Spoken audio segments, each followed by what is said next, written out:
Sharing is caring. Sharing is caring. And I figured I'm painting and I'm having these thoughts anyway, and I'm working through my own life anyway.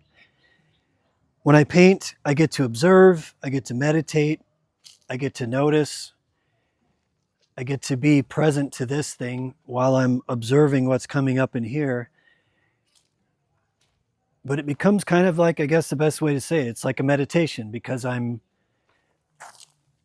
able to step back and observe my emotions, my thoughts, my experience in this world and how I'm perceiving it, the story I'm telling in it, what I'm feeling in it, how I'm navigating it. And I'm working through that in the moment. And I thought the simplest thing I could share is that I just want to say, this is my experience in the moment. I don't have an answer for you. I'm not trying to tell you what to do. I'm not telling you I have the right answer. I'm telling you, this is my experience and this is how I'm navigating it. And if you find utility in that, that's awesome. And I noticed that I think the worst thing we could do to each other and the worst thing we could allow to be done to us is to stop talking to each other, and especially to stop giving each other the space to talk, to share. It's hard enough for me to observe my own thoughts and my own perception and my own emotions. It's hard enough for me to do that within my own body and my own experience without judging it, without being confused about it. Like we're all walking around in our bodies feeling all these emotions and having all these thoughts and all these perceptions and all these stories, and we're all going into agreement in a certain way with each other. We're all participating in this thing when one way or another. There's so many people out there saying, I'll tell you what you ought to do. I tell you what you ought to do. I have the answer for you. Just give me this money and I have the answer for you. Do as I say or else. Do as I say or else. So I'm navigating all that shit. You're navigating all that shit. We're all in this together.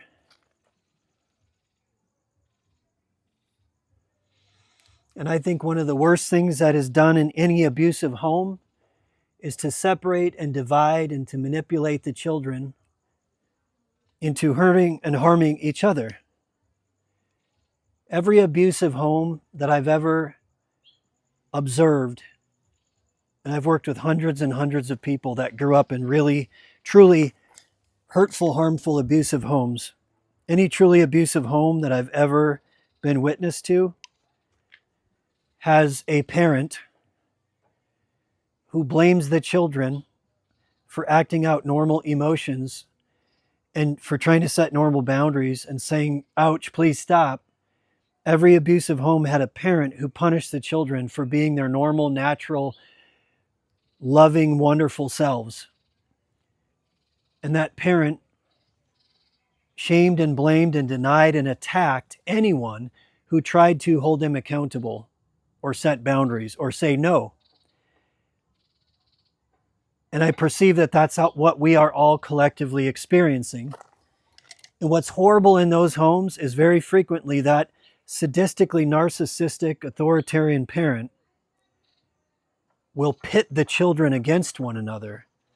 So the children that are willing to deny their true emotions and their true selves, and the children that are absorbed by that narcissistic parent, become like the golden children. That child denies their own emotions and their own mind and their own truth. They go into a profound dissonance in order to survive and stay in the good graces of their abusive parent.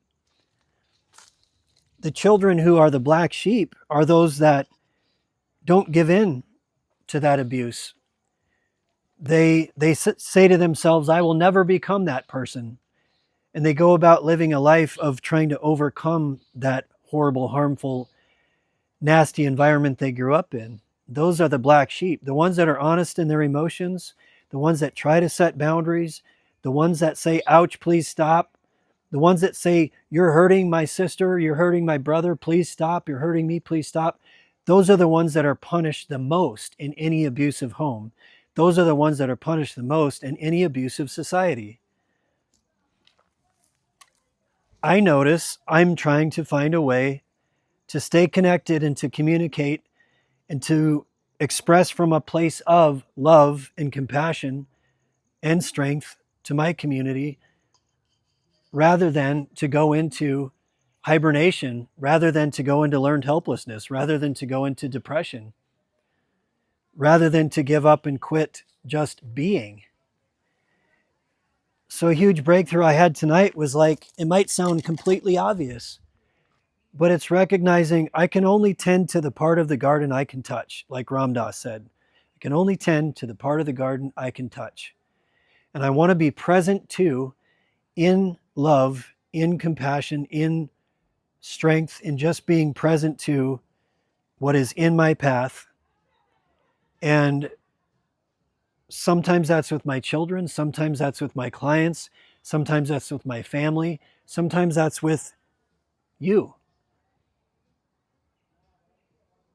And that's all I can do. I can choose to express from a place of fear. I can choose to express from a place of anger. I can choose to express from a place of helplessness. I can choose to act out like an abused child, to go into a learned helplessness like an abused child. Or I can choose to say, hey, I see you out there, and let's not stop talking, and let's not stop giving each other the opportunity to talk.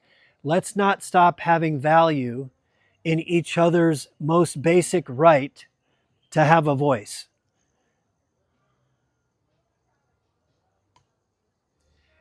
And all I can do is say, I want to communicate from a place of love, joy, connection, responsibility, community. And I don't want that community to be separated and divided and abused. So I've been working on getting rid of language that separates and divides. Sometimes I need to be held accountable to that. We all do. Sometimes I need to hold myself accountable. Sometimes others who are close to me might hold me accountable to my own words. And I'm really working on getting rid of language that separates and divides and denies, because then I'm just being part of the abusive dynamic. I'm just being part of the generational trauma. I think that we are all born into this world, made to learn and made to adapt. I think we automatically adapt to this wild, crazy world that we're living in. And those that came before us have already adapted to this wild and crazy world that we're all living in. And so we morph ourselves. We deny ourselves. We deny our true emotions and our true sensations and our most true, honest self. We deny in the service of survival in this thing that we're all born into and that we're all participating in and that we're all co-creating.